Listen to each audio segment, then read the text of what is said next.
Hello guys, welcome back to my another video. তো আজকে ছিল পিকনিকের আগের দিনের রাত। এখানে দিদি টাকা গুনছিল যে কত টাকা উঠেছে, সেই হিসেবে বাজার করতে যাবে।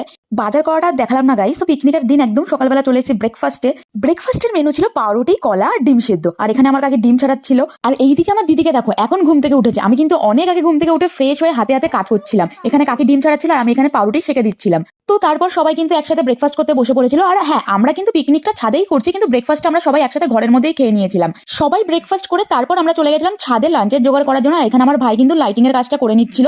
আর আজকের ওয়েদারটা এতটা সুন্দর ছিল, তোমাদের কি বলবো গাইস, পিকনিকের জন্য একদম পারফেক্ট ওয়েদার। এই সাইডে দেখো কাকি আর দাদা মিলে ত্রিপলটা পাচ্ছিল। ত্রিপলই বলে, তো জানি না গাইস কি বলে, তো যাই হোক ত্রিপল পেতে নিয়েছিল। আর এখানে দেখো রান্নার জোগাড় হচ্ছিল। এখানে দেখো আমার কাকি আর বৌদি মিলে কিন্তু সবজি কাটাকাটি গুলো করছিল, আর মা এখানে মাংস ধুচ্ছিল। আমরা কিন্তু এইবার পিকনিকের রান্নাটা অনেকটাই আগে বসিয়ে দিয়েছি, কারণ প্রত্যেকবার পিকনিকের রান্না শেষ হয় অনেক দেরিতে, আর অনেক দেরিতে আমাদের খেতে হয়। এই জন্য কিন্তু পিকনিকের রান্নাটা এবারে একটু আগে বসিয়ে দেওয়া হয়েছিল। তো দেখো রান্নার কাছে কিন্তু আমরা ভাই বোনেরা কোনো কিছুতেই হাত দিইনি। এখানে মা কাকি পিসিরাই সবকিছু দেখছিল, তাই আমি চটপট করে কিন্তু স্নান করতে চলে গেছিলাম। তো স্নান করে এসে দেখি এখানে মাছ ভাজা হচ্ছে।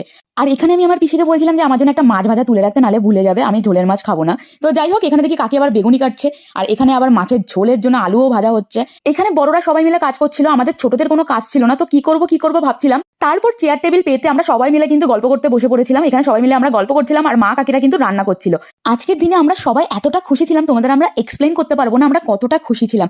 শীতকাল মানেই তো পিকনিকের মৌসুম। আর আমি সেই ছোট্টবেলা থেকে দেখে আসছি, আমাদের বাড়িতে কিন্তু প্রত্যেক বছর একটা করে ফ্যামিলি পিকনিক হয়। আমার কিন্তু পিকনিক ভীষণ ভালো লাগে, আমি ভীষণ এনজয় করি, কারণ এই টাইমে কিন্তু সব ফ্যামিলি মেম্বারগুলো একসাথে হয় আর একসাথে খুব মজা হয়। এই জন্য আমরা প্রত্যেকবার চেষ্টা করি ফ্যামিলি পিকনিকে জয়েন হওয়ার। তো যাই হোক, এখানে দেখো আমরা সব বড়দের আগে খেতে বসিয়ে দিয়েছিলাম, কারণ ওরা অনেক খাটাখাটনি করেছিল। তো আমরা বলেছিলাম তোমরা আগে খেয়ে নাও, আর আমরা তোমাদের সার্ভ করবো, আর যখন আমরা খাবো তখন তোমরা আমাদের সার্ভ করে দেবে। তাই এখানে সব ছোটরা মিলে কিন্তু খাবার সার্ভ করছিল। এই প্রথমবার আমরা ছোটরা সবাই মিলে ক্যাটারিং করলাম।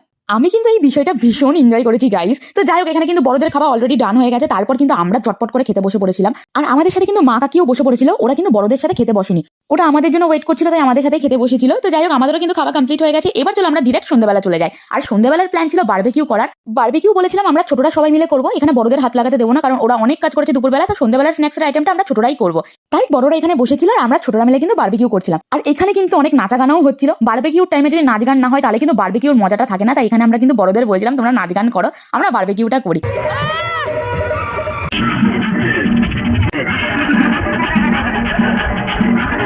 তো সবাই মিলে কিন্তু নাচ টাচ করা আমাদের শেষ হয়ে গেছে। এবার কিন্তু আমরা ডিনার করতে বসে পড়েছি। আমাদের ডিনারের আইটেম ছিল রুটি আর লেমন চিকেন। খেতে কিন্তু দারুণ হয়েছিল গাইস। আর রাতে এতটাই ঠান্ডা ছিল, বড়রা খেয়ে চলে যাওয়ার পর কিন্তু আমি ঘরে এসে খেয়েছিলাম। তো আজকের জন্য ব্লগটা এখানে